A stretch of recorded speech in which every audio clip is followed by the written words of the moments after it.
Dan untuk kisah yang akan saya bawakan kali ini, yaitu sebuah kisah yang berjudul Jarik Klurik. Dan sebelum kita masuk ke ceritanya, tekan dulu tombol like video ini dan jangan lupa tekan juga tombol subscribe channel ini. Dan nyalakan juga lonceng notifikasinya agar tidak ketinggalan cerita-cerita lainnya dari channel ini. Dan buat teman-teman yang ingin membaca langsung ceritanya, nanti silahkan saja kunjungi linknya yang nanti akan saya sertakan di kolom deskripsi.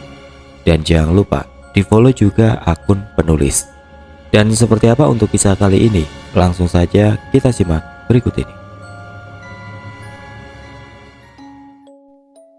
Ini adalah pengalaman dari Mas Agung, seorang pewaris Jarik Klurik dari kakeknya. Yang masa hidupnya beliau adalah kolektor kain jarik, yang pasti bukan kain jarik biasa. Ada yang dulunya pernah dipakai oleh orang-orang penting seperti tokoh-tokoh nasional. Karena mungkin jarik seperti itu semakin jarang di tahun 90-an, beliau mulai mengoleksi jarik lurik bekas penutup orang meninggal. Entah apa motivasinya ya, tapi koleksi beliau yang jenis ini semakin banyak dan berikut kesaksian Mas Agung. Nama saya Agung, 34 tahun. Kakek saya almarhum Slamet Purbo Trengginas. Beliau meninggal 2011 lalu di usia 102 tahun. 2 tahun sebelum kakek meninggal, saya sekeluarga memutuskan pindah dari Bantul ke Temanggung. Saya masih kuliah di Jogja saat itu. Walau pulangnya jadi lebih jauh dari yang tadinya di Bantul jadi ke Temanggung, saya cukup senang karena kembali ke rumah masa kecil saya dibesarkan. Alasan kami pindah adalah merawat kakek yang sudah sakit-sakitan. Maklum, nenek sudah meninggal 10 tahun yang lalu dan kamilah keluarga terdekat. Ibuku anak terakhir. Dan kakak-kakaknya atau pakde budeku semua berada di luar Jawa. Dalam 2 tahun itu saya paling 2-3 hari di Temanggung, sisanya saya di Jogja kuliah. 2011 sekitar 3 minggu sebelum kakek meninggal, kuliah saya selesai dan saya diwisuda. Sekitar jeda 6 bulan saya masih nganggur. Otomatis saya lebih banyak menghabiskan waktu di Temanggung. Sebenarnya saya sudah tahu sih kalau kakek itu kolektor jarik, karena waktu saya kecil juga suka ngeliat kakek dan temennya ngobrol-ngobrol di ruang tamu sambil saling memamerkan kain jarik yang dibawanya.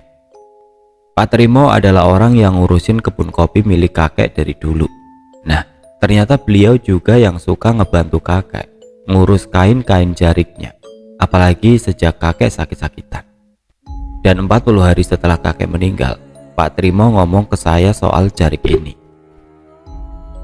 Di dapur setelah tahlilan 40 hari kakek saya. Mas Agung. Oh, gimana? Ini saya dapat pesan dari almarhum Mas Ginas. By the way, Mas Ginas adalah panggilan akrab kakek saya. Pesan apa toh? Dulu sebulan sebelum kakek jatuh sakit, beliau bilang ke saya, besok kalau saya sudah tiada, jarik-jarik ini kasihkan ke Agung ya. Terus buat apa ya? Dan ngerawatnya bagaimana? Sebenarnya saat itu saya ingin menolak, tetapi karena sungkan, saya iyain aja. Beliau pun meneruskan pembicaraannya. Besok tak kasih tahu cara merawatnya. Ini jarik-jarik bukan sembarangan. Mas Ginas yang ngomong, kalau memang butuh dan ada yang beli, dijual nggak apa-apa kok kalau kepepet lu. Jadi intinya karena itu bukan jarik biasa, Pak Trimo ini mau ngajarin saya cara-cara ngerawat jarik-jarik itu. Dan kalau saya emang kepepet dan ada pembeli jarik ini, boleh kok dijual, tapi harus kepepet, nggak boleh dibuat bisnis, misal berburu jarik untuk mencari keuntungan. Udahlah, kita ngomong panjang lebar. Sehari kemudian di sore hari Pak Trimo menemui saya di rumah. Sebelumnya seperti ada sedikit perdebatan kecil dengan ibu saya dan Pak Trimo, yang intinya ibu saya sedikit kurang setuju. Kenapa bukan saya saja? Kenapa kok anak saya? Intinya ibu sedikit kesal kalau saya harus diribetin, karena mungkin saya masih terlalu muda saat itu. Tapi Pak Trimo menjelaskan, ini cuma soal kepemilikan. Intinya menurut saya, jarik-jarik ini jadi milik saya. Soal nanti ngerawatnya kita bisa bareng-bareng. Pak Trimo cuma melaksanakan mandat dari mendiang kakek saya. Gitulah, akhirnya ibu saya paham dan membolehkan. Nah, dikeluarkanlah semua jarik-jarik milik kakek saya. Ada sekitar 30-an jarik. Saya lihat-lihat dengan ibu saya dan Pak Trimo. Pak Trimo mulai menjelaskan satu persatu. Ada yang pernah dipakai Bung Karno, Kiai Subki, Sri Sultan, dan kebanyakan warisan juga dari kakek buyut saya. Di antara jarik-jarik itu ada satu jarik yang sepertinya dipisahkan. Terlihat berbeda. Jarik itu diikat 4 simpul dengan potongan kain kafan. Saya bertanya kepada Pak Trimo, "Yang ini jarik apa? Kok diikat dengan kain kafan?" "Oh, ini peninggalan dari Eyang Purbo, kakek buyutmu." Ibu saya memotong pembicaraan. "Oh, ini yang suka dipakai bapak nari blendrong. Zaman aku masih kecil, ya kan Trimo?" Benar. Jadi kakekku dulu adalah seniman blendrong, sejenis tarian Jawa kesenian di desa tempat tinggal saya, yang biasanya dipadukan dengan tarian kuda lumping. Setelah itu Pak Trimo mengambil 3 jarik dan diberikan ke tangan saya, sebagai simbolis kalau jarik-jarik ini sekarang menjadi hak milik saya sepenuhnya. Waktu pun berlalu. Setiap 35 hari sekali, jarik-jarik ini dicuci. Saya tidak terlalu terlibat dengan perawatan itu. Walau sudah menjadi hak milik saya, tapi yang merawat semua jarik-jarik itu tetaplah Pak Trimo dan ibu saya. Sesekali saja kadang saya membantu. Sampai di suatu hari Pak Trimo datang dengan seorang bapak-bapak. Pak Trimo menghampiri saya yang sedang santai di ruang belakang. "Mas, ada orang yang ingin bertemu." Wajah Pak Trimo terlihat masam. "Ada perlu apa sih?" "Udah, temuin aja dulu, biar cepet kelar. Orang ngeyel emang itu." Saya pun menemui bapak-bapak itu. Dia sudah duduk di ruang tamu. Kita berjabat tangan. Pak Trimo duduk di kursi samping saya. Dengan sedikit canggung saya pun bertanya, "Ada apa ya Pak?" Sambil menoleh ke Pak Trimo yang mukanya masih masam. Sepertinya Pak Trimo tidak begitu suka dengan orang itu. Orang itu pun mulai bicara dan menjelaskan. Jadi dia adalah teman kakek saya, sesama kolektor jarik. Asal beliau dari Purwodadi katanya. Dilihat dari perangainya, dia sedikit menyebalkan memang. Agak sombong. Dia mulai menceritakan baju yang dipakainya, yang katanya dibuat dari jarik yang pernah dipakai oleh Sri Sultan Hamengkubuwono ke-9. Katanya sih, setelah ngobrol panjang lebar, ternyata orang itu mau membeli salah satu kain jarik kakek saya. Saya tanya dong, "Jarik yang mana toh Pak?" "Yang kawung itu loh Dek." Saya mikir apa yang itu ya, tapi waktu itu saya benar-benar gak paham nama-nama motif batik jarik. Saya pun bertanya kepada Pak Trimo, "Yang mana sih?" "Ayo, saya ambilkan." Pak Trimo dan saya masuk ke dalam untuk mengambil batik itu. Saya dan Pak Trimo masuk ke kamar, membuka lemari tempat penyimpanan jarik-jarik itu. Benar dugaan saya, diambillah jarik lurik yang diikat simpul dengan mori atau kain kafan itu. Sembari memberikan ke tangan saya, Pak Trimo ngomong, "Orang itu udah berkali-kali ingin membeli jarik ini, tapi kakekmu tidak pernah mau. Nanti mau dibeli berapapun, kalau bisa ditolak saja. Saya takut kalau ada apa-apa, soalnya jarik ini beda dengan yang lainnya." Saya pun mengiyakan perkataan Pak Trimo. Kami berdua keluar sambil membawa jarik itu ke ruang tamu. Ternyata ibu sedang ada di situ menyuguhkan minuman dan makanan kecil. Ngobrol basa-basi lah. Tapi setelah saya duduk, tidak lama kemudian ibu saya masuk ke dalam lagi. Dan sembari berjalan ke dalam, ibu seperti mengkode lewat gerakan bibir dan matanya, sambil menyenggolkan nampan yang dibawanya. Walaupun tidak jelas, tapi saya paham kalau itu adalah kode ketidaksetujuan. Pak Trimo pun membuka temali di jarik itu dan menyodorkan ke orang itu. "Jarik ini saya beli boleh gak?" "Wah, kalau yang ini tuh peninggalan dari buyutku, rencananya nggak akan saya jual. Saya berani harga tinggi loh." Jadi intinya orang ini berani nawar harga lebih tinggi daripada tawaran dia dulu waktu kakek masih ada.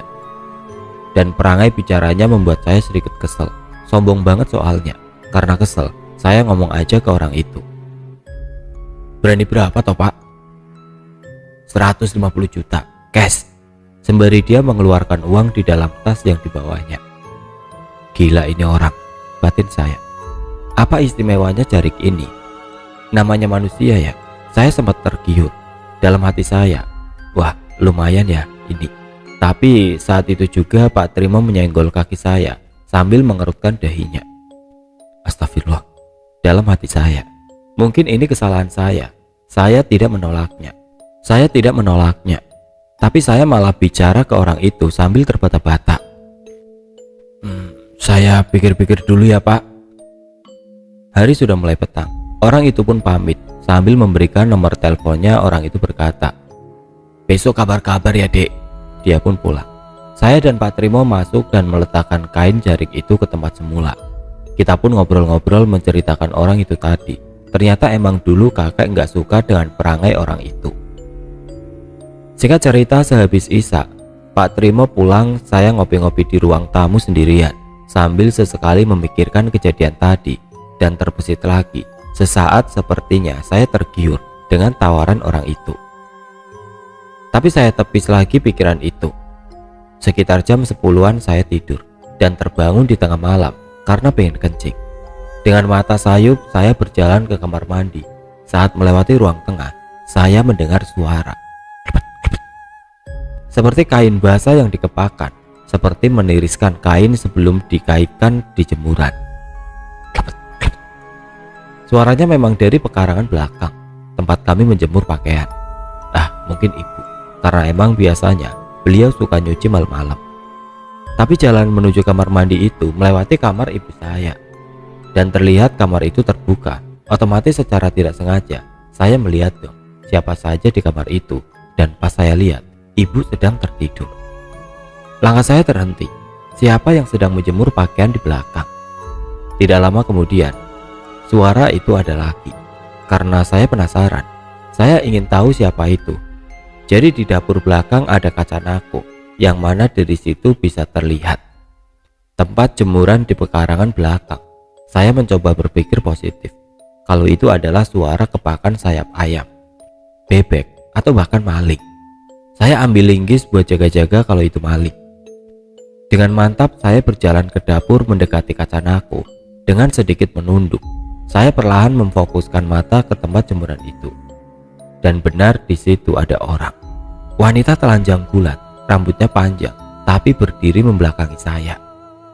Memang benar dia sepertinya sedang mengepak-ngepakkan kain yang basah. Di situ bulu kuduk saya berdiri, tapi kaki terpaku tidak bisa bergerak. Sosok itu mengepakkan kain basah yang dengan perlahan memutar badannya sambil masih mengepakkan kain basah. Saya masih terpaku menatap sosok itu, benar-benar mirip manusia. Perlahan dia memutar dan menutup tubuhnya dengan jari kelurik itu. Dengan cepat dia mendongakkan kepalanya yang semula tertutup rambut. Piak! Tersingkap rambut itu.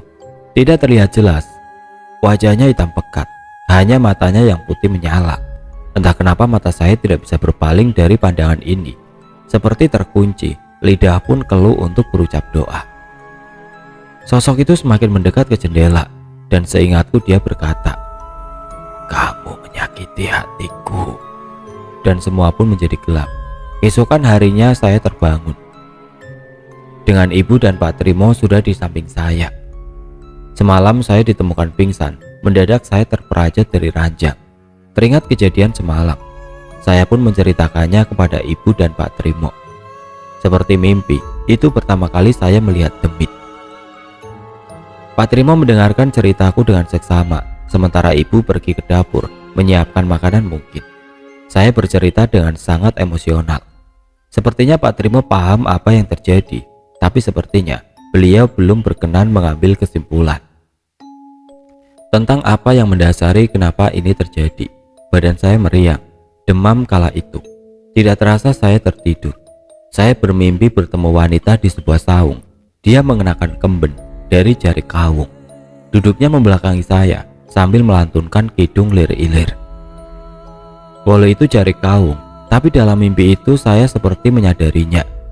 Tidak ada rasa takut, dia berkidung lirih tapi jelas. Saya berjalan mendekatinya, sekira 2 langkah lagi. Ada yang menepuk pundak saya dan saya terbangun. Lampu kamar masih gelap waktu itu. Tapi ada yang aneh, suara nyanyian itu masih ada, bahkan seperti bersumber dari sudut kamar saya. Mulai saya cubit badan saya, berharap itu mimpi. Ternyata bukan. Ini memang di kamar saya. Keringat dingin mulai bercucuran, tapi teriak pun saya tidak sanggup. Dengan perlahan saya beranjak dari ranjang untuk meraih saklar lampu yang hanya berjarak 1 meter di samping ranjang. Pas saya nyalakan lampunya, suara kidung itu hilang.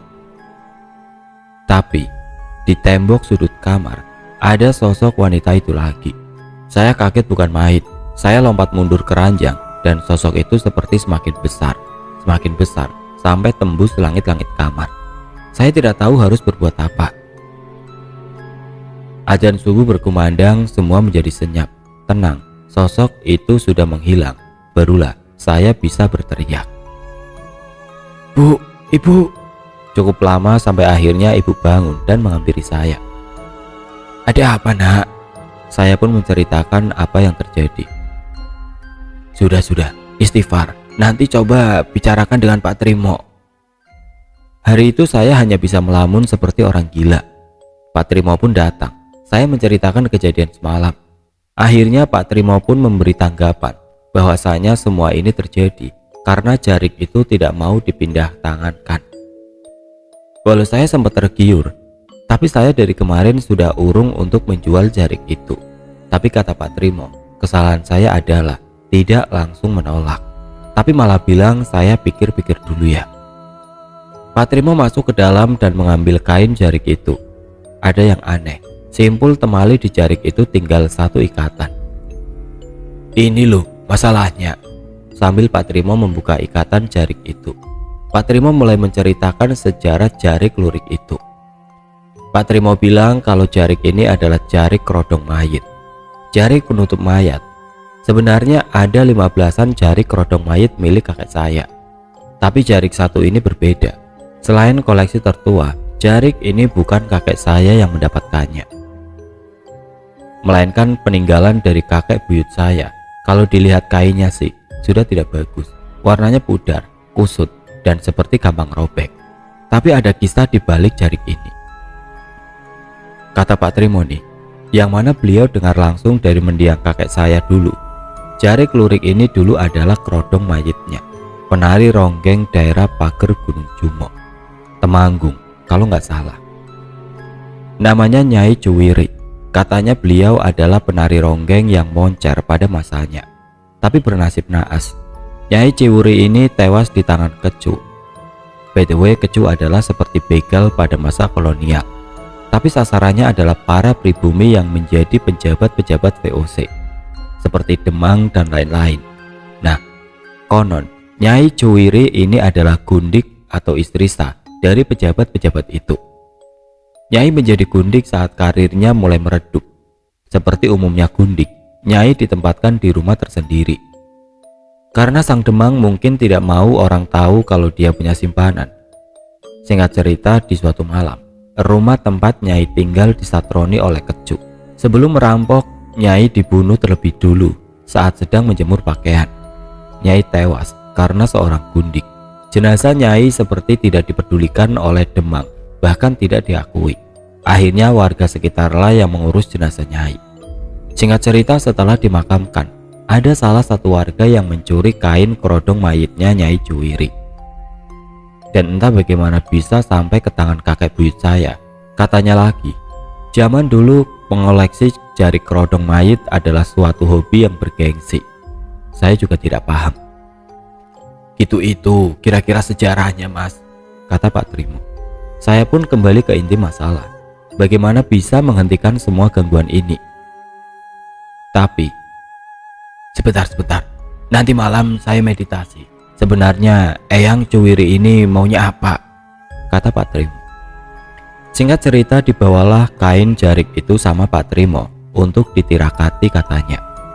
Malam harinya saya nggak bisa tidur, nggak berani matiin lampu. Saya cuma ketap-ketip di kamar sambil baca koran-koran lama saking gabutnya. Kira-kira jam 11-an tiba-tiba tercium aroma wangi menyengat. Seingat saya sih itu parfum bambu sih. Sejenis parfum jadul kalau sekarang buat mayat. Dan parfum itu adalah parfum buat jarik-jariknya kakek. Tapi kenapa tiba-tiba baunya sampai sini? Sedangkan kamar tempat menyimpan jarik itu ada di kamar belakang, agak jauh dari kamar saya. Tiba-tiba ada sekelebatan bayangan dari luar, terlihat dari pintu kamar yang setengah terbuka. Ruangan di luar masih terang, jadi sekelebatan itu terlihat sangat jelas. Saya beranjak dari ranjang dan buru-buru menutup pintu kamar. Masa bodoh siapa itu? Saya meneruskan membaca koran lama sambil tiduran. Tidak terasa saya pun tertidur, dan entah itu mimpi atau nyata. Kalau dibilang mimpi ini terlalu nyata, tapi kalau ini dikatakan nyata, saya tidak tahu bagaimana awal runut kejadian ini terjadi. Begini kejadiannya. Mula-mula mata saya terbangun karena mendengar kidung itu lagi. Kembali saya sangat ketakutan. Dalam posisi terlentang, sekujur tubuh saya tidak bisa digerakkan. Ketindihan mungkin ya. Walau itu di atas ranjang saya, tapi tempat itu jelas bukan di kamar saya. Hanya kepala saya saja yang bergerak. Tatapan saya terfokus pada kaki saya, dan perlahan di balik ujung ranjang keluar sosok wanita berjarik dan menari-nari di depan saya. Kali ini parasnya terlihat menatap saya terus sambil tersenyum tipis. Di kejadian itu saya sudah teriak sekencang-kencangnya, tapi sepertinya tidak ada yang mendengarkan. Wanita itu masih terus menari-nari dengan gending Manyar Sewu, sejenis musik Jawa yang sering terdengar di acara-acara pernikahan. Saya masih mencoba untuk teriak-teriak memanggil ibu saya. "Bu, ibu." Tapi tetap saja tidak ada perubahan. Perlahan wanita itu melompat dan naik di ranjang saya, menari-nari dengan dua kakinya yang berada di antara tubuh saya. Musik itu tiba-tiba berhenti dan senyap. Dia mengalunkan kidung itu lagi. Perasaan saya campur aduk. Tiba-tiba saja wajahnya berada tepat di depan muka saya, dan saya ingat betul yang diucapkannya. Dengan berteriak, dia bicara, "Saya minta jari." Dan semuanya gelap. Saat saya terbangun, di sekeliling saya sudah banyak warga desa. Saya berada di ruang tengah, itu sekitar jam 2 pagi. Terlihat Pak Trimo sedang memegangi gelas dan air putih. Saya menangis bak anak kecil. Ibu memeluk saya. "Wes, rapopo nang?" Kata warga saya kerasukan eyang ciwuri. Saya pun dibawa masuk. Badan saya lemas dan tertidur. Barulah keesokan harinya saya bangun. Ada Pak Trimo dan ibu saya. Mereka berdua pun menceritakan apa yang terjadi semalam. Jadi intinya eyang ciwuri itu marah karena jarik itu mau dijual. Padahal sih tidak, cuma salah paham.